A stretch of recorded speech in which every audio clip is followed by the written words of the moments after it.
warahmatullahi wabarakatuh. Bismillahirrahmanirrahim. La haula wala quwata illa billah. Asyhadu an la ilaha illallah wa asyhadu anna Muhammadar Rasulullah. Allahumma shalli ala Muhammad wa ala ali Muhammad amma ba'du. Alhamdulillah, pada kesempatan sore hari ini kita dipertemukan kembali dalam kajian rutin.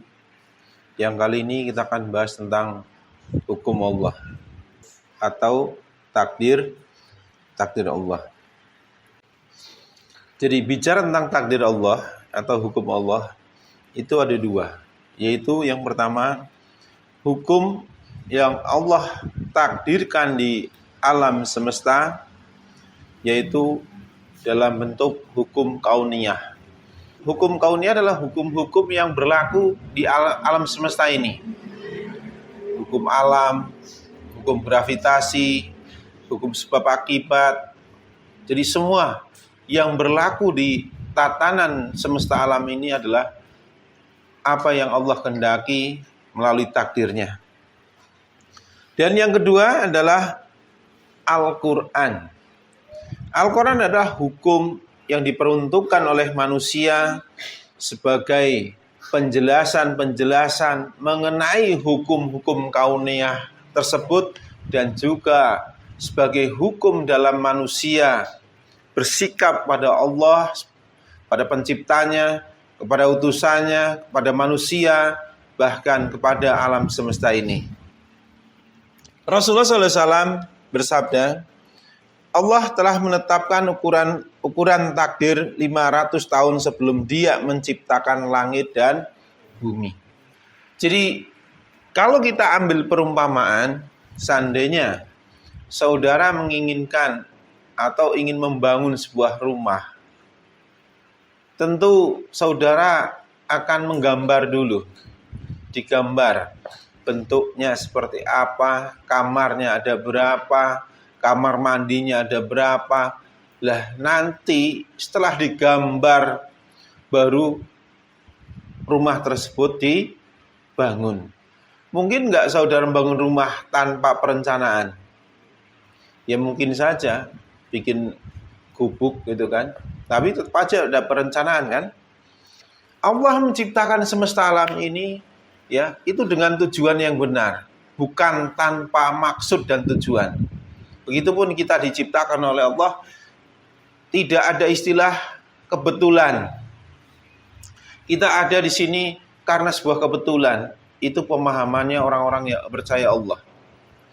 Jadi seakan-akan kita terlahir dari kedua orang tua, dan kita ada itu karena apa? Karena apa? Ada yang tahu? Evolusi. Kita evolusi dari monyet. Terus monyet berasal dari mana? Ada yang tahu? Kalau kita mempelajari secara medis ya, masalah anatomi tubuh, kayaknya nggak ada yang sebuah kebetulan. Karena bagian dari tubuh kita pun, setiap sel dalam tubuh kita itu hidup.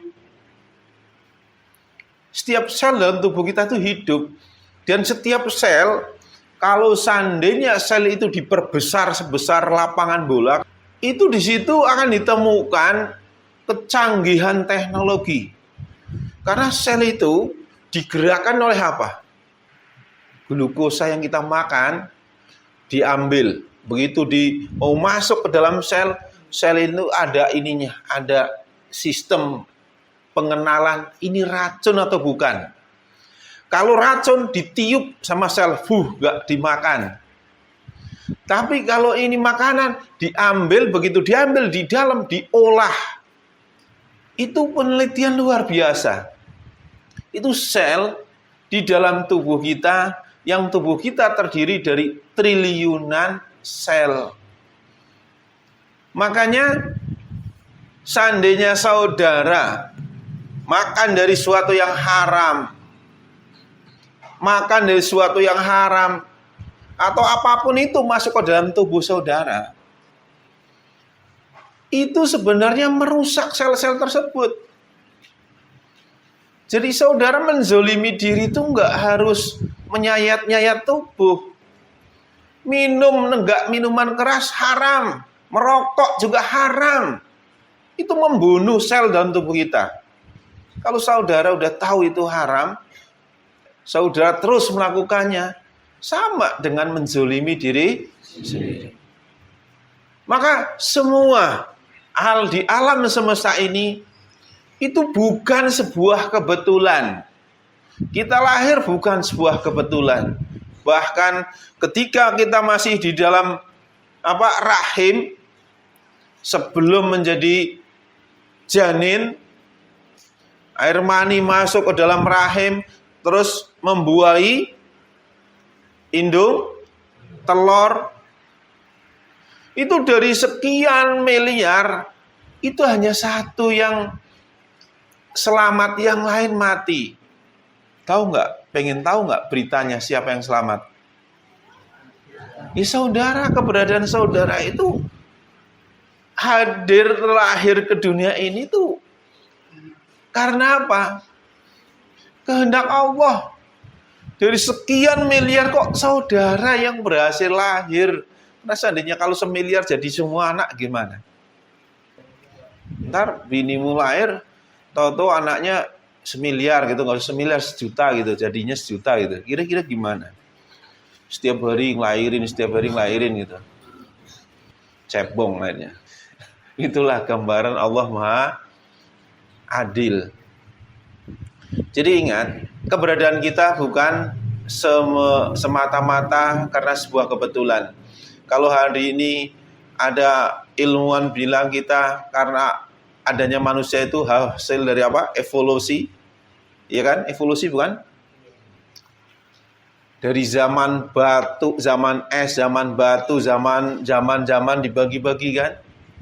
Sampai akhirnya manusia yang tadinya kayak monyet jadi mirip setengah orang, akhirnya jadi orang beneran begitu. Kalau seandainya evolusi itu benar, tentu hari ini juga masih ada yang masih berproses. Artinya ada manusia setengah monyet. Tapi ada yang menganggap hal itu juga ada. Katanya orang-orang di bagian tertentu katanya mirip itu. Itulah munculnya rasis itu seperti itu. Islam itu menghapus rasis, ya, nggak ada beda-bedakan manusia. Mau jelek, buruk rupa segala macam nggak dibeda-bedain. Yang membedakan itu ketaatan. Terus Rasulullah SAW bersabda, tidak beriman seseorang di antara kamu sebelum ia beriman kepada takdir yang baik dan takdir yang buruk. Sehingga ia mengetahui bahwa apa saja yang ditetapkan akan menimpanya, pasti tidak akan meleset darinya, dan apa saja yang ditetapkan meleset darinya, pasti tidak akan menimpanya. Hadis riwayat Tirmizi. Saudara berada di sini takdir bukan? Saudara hari ini apapun yang menimpa kita hari ini itu adalah bagian dari takdir. Jadi takdir itu kenapa berlaku? Gimana Pak? Kasihan orang-orang yang lagi sedang bermaksiat, orang-orang yang sedang melakukan dosa-dosa besar. Gimana kira-kira? Kenapa nggak ditakdirin baik semua? Kenapa nggak ditakdirin orang itu menjadi baik semua? Nanti istilahnya Allah menciptakan hanya satu, surga saja. Kenapa Allah menciptakan neraka? Kira-kira pernah nggak terlintas pertanyaan seperti itu?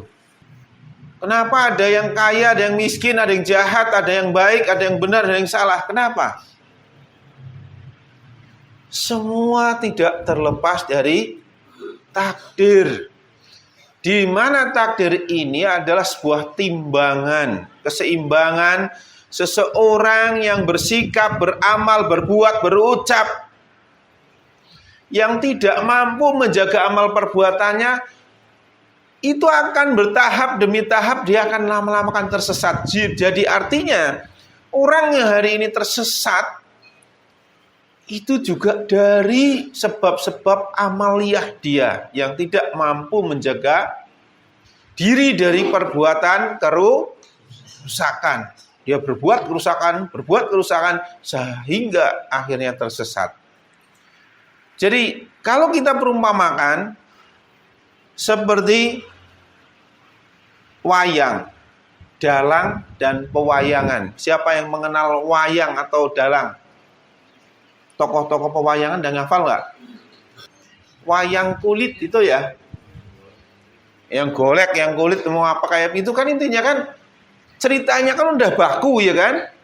Ceritanya judulnya apa contohnya?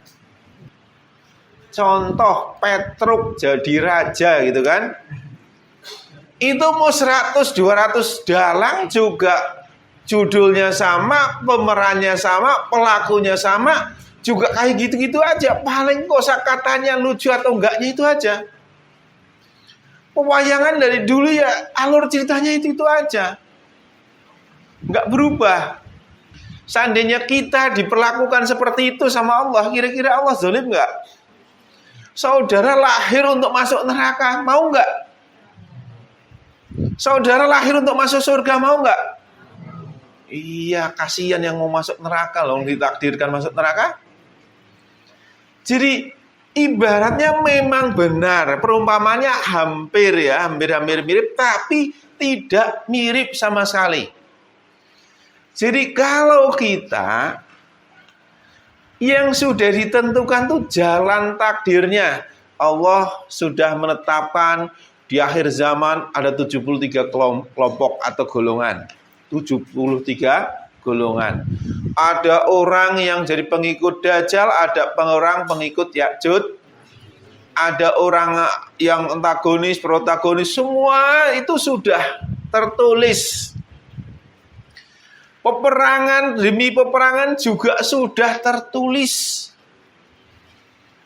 Hanya saja manusia hari ini sedang beramal yang amal perbuatannya tersebut menjadi sebab-sebab menempati peran-peran yang Allah takdirkan. Jadi hari ini contoh pengikut Dajjal, tangan kanannya namanya si Cemplon begitu ya.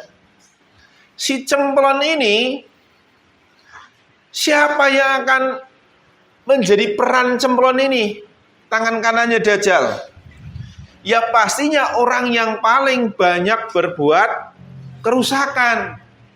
Lah peran-perannya siapa? Ya nggak tahu, nanti lihat saja. Contoh seperti itu. Saudara di sini bisa jadi kalau saudara beramal buruk, bersikap buruk, lama-lama melampaui batas, bisa jadi lama-lama saudara tergiring ke arah kebinasaan dengan cara yang tidak saudara sadari, akhirnya menempati peran tersebut. Jadi kaki tangannya Mbah Dajjal. Jadi hari ini kita itu hanya memiliki kuasa dalam merubah diri, menjaga ucapan, menjaga pandangan, menjaga perbuatan, amanah, tanggung jawab, jujuran, itu harus dijaga. Ketika kita mampu merubah diri itu sendiri, Allah akan merubah keadaan kita. Keadaannya seperti apa? Saudara dikumpulkan bersama orang-orang yang membela kebenaran. Atau mungkin saudara nggak bisa menjaga amal perbuatan tersebut, saudara ditakdirkan menjadi pembela musuh-musuh kebenaran. Ini yang nggak dibahas di luar sana. Nah, maka dalam Quran surat Al-Qamar ayat 49, Bismillahirrahmanirrahim.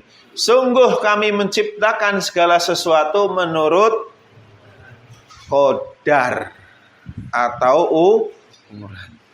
Jadi Allah menciptakan kita semua itu menurut ukuran. Saudara nih, kalau hari ini berbuat maksiat, gak bisa meninggalkan sesuatu yang dilarang oleh Allah, saudara pada akhirnya tercipta menempati peran yang buruk, takdir yang buruk yang bertempat di dalam walaupun saudara nggak mau, tapi kan Allah yang berkuasa.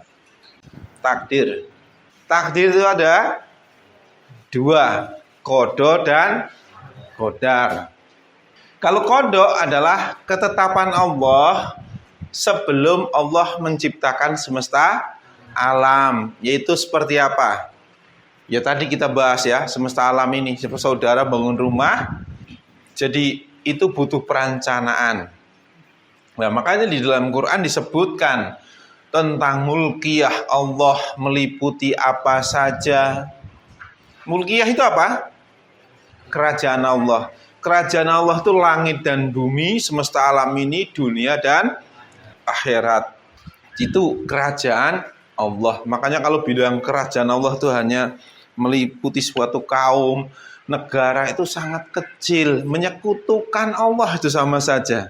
Menyekutukan Allah itu kalau bahasa gaulnya, bahasa gaul itu kutu kecil bukan? Mengecilkan Allah itu. Ya kalau dalam bahasa Quran itu apa? Saudara taat pada Allah juga taat pada selain Allah. Intinya seperti itu. Tapi bahasa pelencengannya kalau bahasa Jawa itu menyekutu. Harusnya kan membesarkan Allah, Allahu Akbar gitu kan. Ini jadi menyekutukan Allah, mengecilkan Allah itu istilahnya. Jadi Allah hanya terbatas dengan hal-hal yang kecil. Padahal Allah itu meliputi segala sesuatu. Baik orang kafir, orang iman, orang munafik, orang fasik, semua ya di dalam kekuasaan Allah. Terus rububiyah Allah atau hukum Allah, yaitu yang tadi kita bahas, yaitu kauniyah dan Al-Quran. Kauniyah yang hukum yang ditetapkan pada semesta alam dan seluruh makhluk. Jadi sebelum Allah menciptakan semua semesta alam ini, kita itu sudah ditakdirkan hukum-hukumnya itu seperti ini. Hukum semua, segala hukum itu sudah ditetapkan. Maka Al-Quran ini sebagai hukum yang ditetapkan untuk manusia dan sebagai penjelasan hukum kauniyah yang berada di alam semesta. Itu. Maka coba saudara, mungkin ada masukan. Apa yang nggak disebut di dalam Quran? Mungkin ada masukan? Hukum apa yang nggak disebut di dalam Quran? Semua disebut. Hujan, siklus hujan itu disebut detail malah dalam Quran. Hujan itu disebutkan dalam Quran tuh detail banget. Air laut kena panas, jadi menguap, jadi asap gitu kan. Terus ombak di pinggir pantai, biur, itu percikannya yang partikel yang kecil, paling kecil itu terbawa angin ke atas, keluar ke angkasa. Itu yang dinamakan aerokso. Yang akhirnya angin mempertemukan uap dan aerokso tadi, yang disebut di dalam Quran itu angin yang mengawinkan. Akhirnya bertemulah aerokso dan uap tadi, jadilah bintik-bintik air. Itu disebutkan di dalam Quran secara detail. Bahkan kejadian saudara dari air mani sampai lahir itu dijelaskan. Manusia mengalami 3 kegelapan di dalam rahim. Yang pertama, dia belum menyerupai apapun, ya. Terus kedua, sebagai tulang, sebagai daging, itu dijelasin semua. Bahkan disebut di dalam Quran, manusia itu di dalam rahim seperti lintah. Lintah itu ada nggak hubungan dengan kita? Tapi kenapa dia bisa nyedot darah kita? Karena merekat, ya kan? Saudara di dalam rahim itu seperti itu. Jadi disebutkan di dalam Quran seperti itu, dan dokter-dokter, peneliti juga membenarkan, bahkan mengatakan Al-Quran itu benar dari kata per kata, bukan kalimat per kalimat. Kalau bicara kalimat per kalimat mungkin bisa antara kata per kata nggak tersusun rapi, bisa salah. Tapi dalam satu kalimat benar. Ini ilmuwan bilang benarnya itu dari kata per kata, susunannya. Makanya kalau kita bahas Quran, itu ya seperti itu. Susunan rentetan peristiwanya seperti itu. Seperti sakinah, mawadah, warohmah. Itu nggak mungkin kebalik. Warohmah, mawadah, sakinah. Bisa nggak? Saudara, istilahnya berbahagia dulu, baru tenang, baru bermanfaat buat umat. Apa seperti itu? Enggak. Itu sebuah rangkaian peristiwa yang akan terjadi, itu akan beruntun seperti itu. Lah, itulah hukum Allah. Terus yang ketiga, ketetapan Allah tentang uluhiyah Allah atau umatnya. Itu meliputi seluruh makhluk di langit, di bumi, di antara langit dan bumi. Semua adalah makhluk Allah. Semut yang kecil, binatang, segala binatang, dari kutu, kuman, atau kumannya kuman, kutunya kutu, istilahnya untuk menggambarkan sesuatu yang lebih kecil, itu mereka juga makhluk Allah. Lah, inilah ketetapan Allah. Sebelum Allah menciptakan, semua sudah direncanakan. Nanti akan tercipta semut, belalang, semua binatang di muka bumi ini diciptakan. Sebagai apa? Ujian bagi manusia. Terus qadar adalah ketetapan Allah berdasarkan ukuran. Ketetapan Allah yang melibatkan makhluk. Contoh, kalau Allah menciptakan Nabi Adam, itu mungkin qada, karena Allah sendiri yang menciptakannya. Tapi ketika Allah menciptakan saudara, ibu-ibu, bapak-bapak di sini, apakah Allah langsung kun fayakun, langsung muncul? Nanti Dukcapil bingung nyatetnya. Ini manusia dari planet mana? Tahu-tahu ada di muka bumi. Iya kan?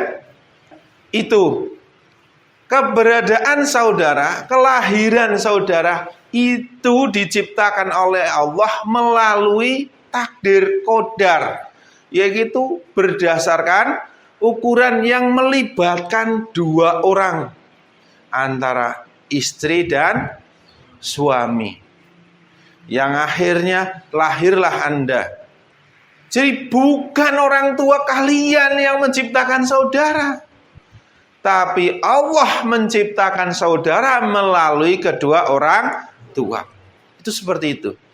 Sebagaimana ketika seseorang mendapatkan rizki, enggak tiba-tiba langsung dapat duit dari langit, tapi melalui usahanya, melalui orang yang menyalurkan sedekah, itu juga bagian dari takdir. Jadi bukan berarti saya dapat rezeki, bukan karena itu, tapi saya mendapatkan rezeki dari orang tersebut. Saudara bisa bekerja di sebuah perusahaan karena si fulan, bukan karena fulan saudara bekerja di perusahaan tersebut, tapi karena Allah memberikan rezeki melalui pekerjaan tersebut, melalui si fulan yang memasukkan saudara bekerja di perusahaan tersebut. Jangan terbalik cara berpikirnya. Kalau sampai terbalik, saudara akan terjerumus kepada lubang ria. Jadi seakan-akan karena saya, karena dia, karena dia, karena dia. Bahkan hari ini tidak sedikit Indonesia ada orang berpandangan karena pahlawan, bukan karena Allah. Bukan, lagi mana kalau kayak gitu. Itulah qadar, ketetapan Allah berdasarkan ukuran. Lah, sedangkan bicara tentang ketetapan Allah berdasarkan ukuran ini, yang pertama yaitu meliputi agama atau jalan hidup. Yang kedua, hukum alam, ya, sebab dan akibat di atas muka bumi, termasuk kelahiran saudara. Saudara dapat rezeki dari mana, atau tentang seluruh manusia di muka bumi ini, adanya bencana, wabah dan sebagainya, itu tidak terlepas dari takdir yang melibatkan makhluk. Nggak mungkin Allah membinasakan suatu kaum jika kaum tersebut orang-orang yang berakhlak Itu nggak mungkin. Maka bicara tentang jalan hidup atau agama, itu juga terbagi menjadi dua, takdir baik dan takdir buruk. Takdir jalan yang hak dan jalan yang batil. Itu disebutkan dalam Quran. Dan sungguhnya Allah menunjukkan dua jalan. Tadi ada pertanyaan mengenai bab takdir ini. Mengapa manusia nggak diciptakan dalam keadaan sama semua, kaya semua gitu? Ada yang tahu jawabannya? Kalau seandainya Allah menciptakan kita semua itu kaya semua, kira-kira saudara mau berbuat baik dengan cara seperti apa? Saudara mau berbuat baik dengan cara seperti apa? Lah orang udah kaya semua. Jadi ini akhirnya jadi sebuah ujian buat kita semua. Di mana manusia ada yang kaya, ada yang miskin. Sebenarnya setiap orang itu udah dijamin rizkinya. Sudah dijamin rizkinya. Yang kalau seandainya saya mau punya uang di sini 1 miliar ya, mau saya bagi ke semua orang di sini. Kalau seandainya saya bagi satu-satu bisa nggak? Saya bagi ini setiap seorang satu-satu langsung dari saya langsung bagikan, bisa nggak? Bisa. Tapi saya kepengen melalui si fulan, akhirnya dia membagi ke saudara. Dia dikasih rizki yang banyak, akhirnya melalui dia saudara dapat rizki. Karena apa? Saya nggak mau capek. Kalau istilahnya nggak mau capek-capek membagi, karena ada yang menjadi tangannya melalui dia. Makanya kalau hari ini kita mampu menjadi sebagai hambanya yang menyebarkan rahmatnya, yang mungkin Allah akan memberi rizki kepada si fulan, tetapi melalui kita memberikan rizki kepada si fulan, itu mungkin akhirnya ada orang yang mendapatkan pahala yang banyak. Itu disitulah manusia akan teruji. Seperti kisahnya Nabi Musa. Ketika datang 2 orang, laki-laki dan perempuan yang udah tua. Dia datang pada Nabi Musa, "Ya Musa, Nabiullah, saya itu udah lama hidup tapi dalam keadaan miskin. Doakan kepada Allah agar saya nih hidup menjadi kaya raya." Nabi Musa bermunajat kepada Allah. Begitu bermunajat kepada Allah, Allah mengabulkan doanya. 2 suami istri ini akan diberi kekayaan, tetapi Allah hanya memberi waktu. Waktunya hanya 1 tahun. Benar, begitu dia usahanya jalan jadi kaya raya, ternyata setahun berlalu, 2 tahun berlalu, 3 tahun berlalu, ternyata dia masih tetap kaya. Sampai akhirnya Nabi Musa alaihissalam protes pada Allah. "Ya Allah, yang katanya engkau janjikan dia kaya selama 1 tahun, sekarang 1 tahun itu udah lewat berlalu. Kenapa dia masih kaya?" Akhirnya Allah menjawab apa? "Saya memberikan rizki kepada hamba-hambaku semuanya. Tapi dia mendapatkan kekayaan, dia bagikan kepada orang fakir miskin. Jadi hari ini, saya istilahnya melalui dia, saya memberikan rizki pada orang lain." Emang benar, dia orangnya zuhud. Dimana walaupun dia hartanya melimpah, hartanya dibagikan kepada fakir miskin. Jadi hakikatnya Allah yang memberikan harta itu kepada fakir miskin hanya saja melalui si 2 orang tadi, kakek nenek tersebut. Coba kalau seandainya Allah memberikan rizki rata semua, kaya semua, ada nggak di antara umat-umatnya yang benar-benar hatinya baik, yang benar-benar hatinya mulia, dan orang yang hatinya kotor, yang dengki iri, itu nggak terlihat. Justru melalui ujian itulah akhirnya manusia itu terlihat. Hingga kami membedakan orang yang benar-benar keimanannya dan orang-orang yang palsu keimanannya. Itulah ujian di dunia ini. Maka takdir baik dan takdir buruk ini, takdir baik itu ketika saudara mengikuti kehendak Allah, bukan mengikuti adat nenek moyang atau budaya. Karena adat budaya atau nenek moyang itu tanya besar.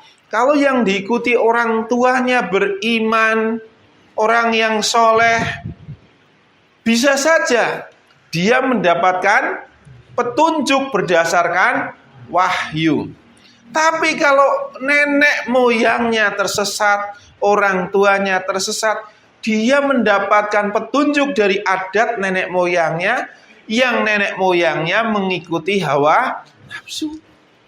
Maka ada dua kemungkinan, bisa benar, bisa salah. Maka ketika kita ingin benar, ya kembali lagi kepada kehendak Sang Pencipta, yaitu mengikuti wahyu, mengikuti agama tauhid atau ini ada penjabarannya.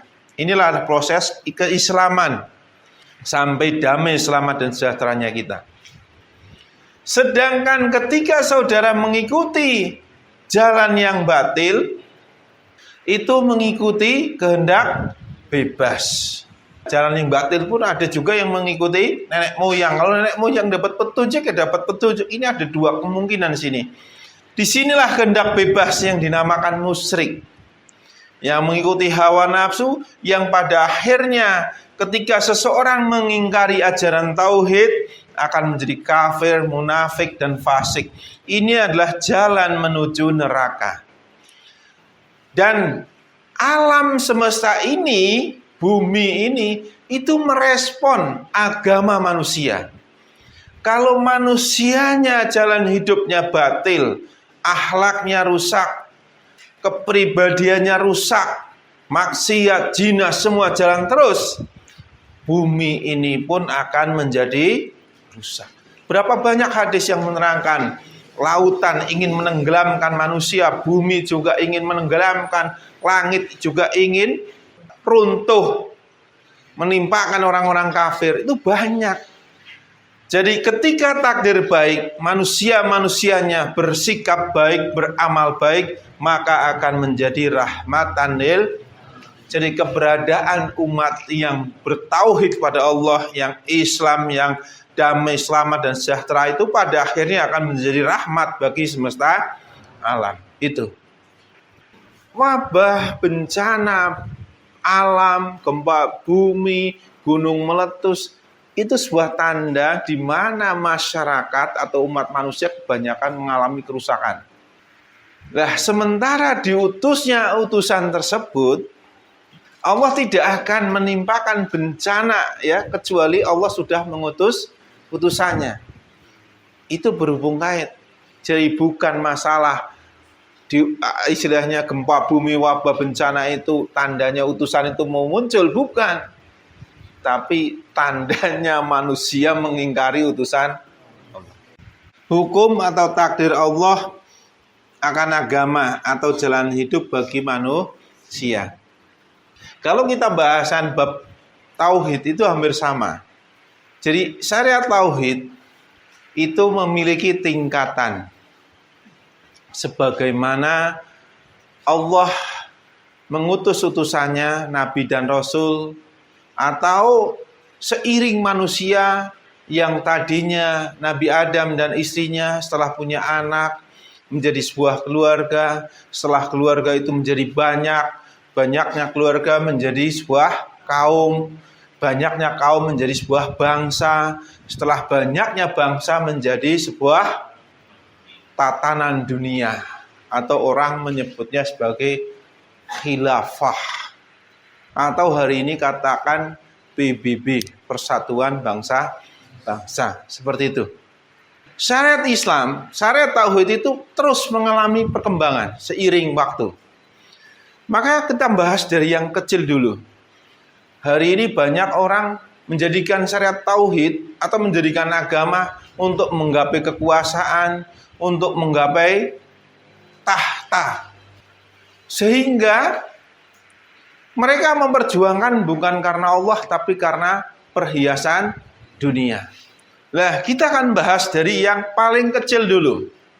Syariat tauhid ketika ditegakkan di dalam diri manusia, di dalam setiap individu, maka individu itu yang tadinya kufur, yang tadinya munafik, banyak berdusta, banyak berdosa, banyak kerusakan, kebiasaan-kebiasaan buruk, begitu ajaran tauhid ditegakkan di dalam dirinya, maka keimanan akan semakin tegak, maka lahirlah akhlak mulia.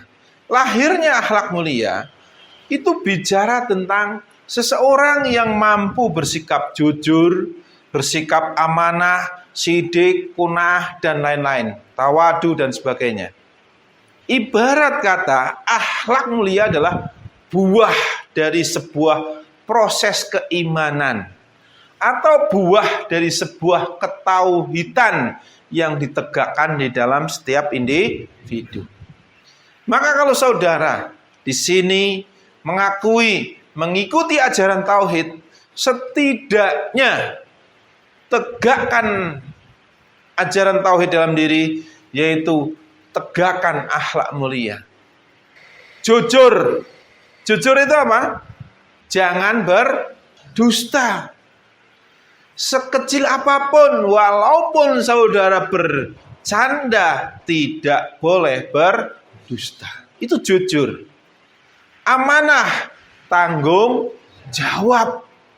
Ketika saudara membawa amanah, membawa tanggung jawab, selesaikan tanggung jawabnya sampai selesai. Sidik, benar, saudara benar-benar sebagai memposisikan diri sebagai hamba Allah. Jadi ini adalah buah dari keimanan, buah dari ajaran tauhid. Maka diterangkan dalam sebuah ayat, ketika yang hak datang, yang benar datang, masuk dalam diri kita, yang batil pasti. Ini adalah sesuatu yang batil. Kalau saudara nggak bisa mampu menghilangkan kebatilan di dalam diri, maka saudara itu munafik, ngaku benar tapi ternyata salah. Ini ajaran tauhid ketika ditegakkan di dalam ini. Sekarang, setelah Nabi Adam memiliki anak, punya istri, punya anak, ajaran tauhid pun berkembang kembali, meningkat. Jadi hukum-hukumnya, syariat-syariatnya sudah tentang bab keluarga. Ketika syariat tauhid ditegakkan di dalam sebuah keluarga, yang tadinya keluarganya rusak, fasik, atau keluarganya broken home, dengan keimanan, keluarga itu akan berangsur-angsur menjadi keluarga yang sakinah, mawadah, dan rahmah. Sakinah itu bicara tentang ketenangan, tentram, damai. Mawadah bicara tentang cinta, kasih sayang, dan kebahagiaan. Sedangkan rahmah bicara tentang rahmat, kemanfaatan, dan kebergunaan. Ini syariat tauhid ketika ditegakkan di dalam sebuah keluarga. Terus bicara tentang kaum, bicara tentang bangsa atau negara. Keluarga adalah miniatur sebuah bangsa. Keluarga adalah miniatur sebuah negara. Hancur dan tidaknya sebuah negara, baik dan buruknya sebuah negara, itu sangat tergantung dari keluarga-keluarga di dalam negara tersebut. Kalau keluarga-keluarga di dalam sebuah negara tersebut kebanyakan rusak, maka dipastikan negaranya pun akan rusak. Tapi kalau keluarga-keluarga di dalam sebuah negara itu baik, maka bisa dipastikan baik pula keadaan negara tersebut. Jadi nggak harus merubah nama. Baldatun thayyibah wa rabbun ghafur, negeri yang baik dan diampuni oleh Allah, atau negara yang Islam, itu nggak harus diganti nama. Ini sebuah pencapaian di mana negara tersebut baik, bukan dirubah namanya terus menjadi baik. Saudara ingin selamat nyampe surga, apakah cukup diganti nama selamat? Ganti nama selamat langsung saudara selamat? Enggak harus. Perbaiki akhlak, perbaiki jiwa, sucikan jiwa. Insya Allah enggak usah diganti nama pun, insya Allah saudara Islam selamat.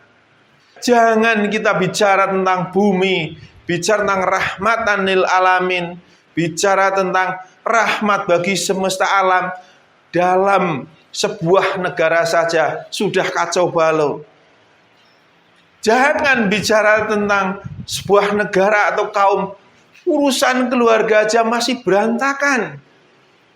Jadi hari ini, di saat banyak orang berkampanye menjanjikan perubahan, menjanjikan kebaikan, sebaik apapun seseorang memimpin, ketika orang-orangnya yang dipimpin tidak memiliki karakter, tidak memiliki akhlak, tidak akan bisa, tidak akan mungkin ada perubahan. Kalau Indonesia pengen maju, ujung tombaknya adalah perbaikan.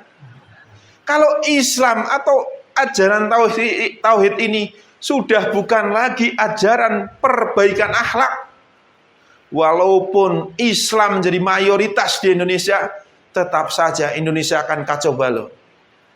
Kalau Islam hanya sebagai alat untuk menggapai perhiasan dunia, maka Islam hanya seperti umat Islam, hanya seperti buih di sungai. Banyaknya orang tapi tidak ada manfaat. Mungkin enggak keluarga akan sakinah mawaddah warahmah jika orang-orangnya tidak memiliki akhlak mulia? Mungkin enggak negara ini Indonesia akan menjadi baik, baldatun thayyibah, jika orang-orangnya di dalamnya tidak memiliki akhlak yang mulia? Bahkan di dalam Quran diterangkan, ketika manusia kebanyakan menzolim, mengingkari ayat-ayat Allah, Allah munculkan pemimpin-pemimpin yang jahat. Maka kalau hari ini munculnya pemimpin yang jahat, jangan salahkan pemimpinnya, tapi salahkan umat masyarakatnya. Kenapa nggak mau merubah diri? Allah menjanjikan ketika kita mau merubah karakter, merubah akhlak, merubah kepribadian, umat Islam khususnya di Indonesia mau berubah akhlaknya menjadi mulia, insya Allah Allah janjikan pemimpin yang adil, pemimpin yang terbaik. Tapi kalau hari ini kita masih condong pada dunia, yang hidup hanya memikirkan perut sendiri, mengikuti hawa nafsu sendiri, jangan berharap saudara akan dipimpin oleh pemimpin yang baik. Yang ada, saudara akan dipimpin oleh para penjahat. Kita bahas lagi tentang akhlak. Karena apa? Ujung tombak perbaikan umat itu ya ujung tombaknya adalah perbaikan akhlak. Sedangkan perbaikan akhlak, kalau orang dilahirkan di sebuah keadaan yang baik, keluarga yang baik, nggak pernah ketemu masalah, nggak pernah ketemu persoalan, permasalahan, kira-kira baiknya sudah teruji belum? Belum. Alasannya apa? Ibu-ibu pernah bikin risol? Kalau risol taruh di piring, ya sehari saja. Di piring, tempat yang bersih, kamar yang bersih, apa yang bersih. Kalau risol itu bersih, wajar nggak? Wajar. Coba kalau taruh di tong sampah, kotor nggak? Kotor. Nah, saudara itu seharusnya seperti itu. Saudara itu risol yang saudara taruh di tong sampah, mau ditaruh di tempat kotor sekalipun, tetap risol, nggak kotor. Nggak cocok lah perumpamaan risol ya. Berlian gitu. Berlian itu ada yang palsu, ada yang benar. Kalau yang benar kan mau ditaruh tong sampah tetap berlian. Pasir tetap berlian, dimanapun tetap berlian. Dia teruji karena apa? Berlian bahan bakunya juga atom, terbuat dari atom juga. Sama sama kita, mau batu, mau logam-logam ya sama. Kenapa kok bisa jadi berlian? Dia jutaan tahun di dalam kerak bumi. Karbonnya udah umurnya jutaan tahun, dia adalah logam yang paling keras di permukaan bumi. Makanya kalau saudara punya berlian, jangan khawatir lecet, digosok besinya yang lecet, digosok kacanya yang pecah. Kalau punya berlian gosok ke batu, berliannya yang lecet itu berlian abal-abal namanya. Palsu gitu. Berlian itu ngujinya seperti itu. Karena dia logam yang paling keras di permukaan bumi. Berlian sama intan itu bedanya apa? Intan itu yang belum diproses menjadi perhiasan. Bentuknya ya muncul dari permukaan bumi, bentuknya seperti itu. Setelah diproses menjadi sebuah perhiasan, dinamakan berlian gitu ya. Jadi intan dan berlian itu sama saja. Bedanya perhiasan dan kalau intan biasanya digunakan untuk apa? Untuk motong kaca, motong keramik, motong batu. Nah, saudara itu akan diuji oleh Allah, apakah saudara itu benar-benar menjadi manusia yang terbaik atau hanya dusta belaka. Kalau manusia yang terbaik, ketika diuji, itu dia akan mampu bersikap ikhlas. Tapi kalau pendusta, gak usah diuji, nasihat saja, bisa jadi langsung rusak. Ya tadi, jangan seperti risol tadi.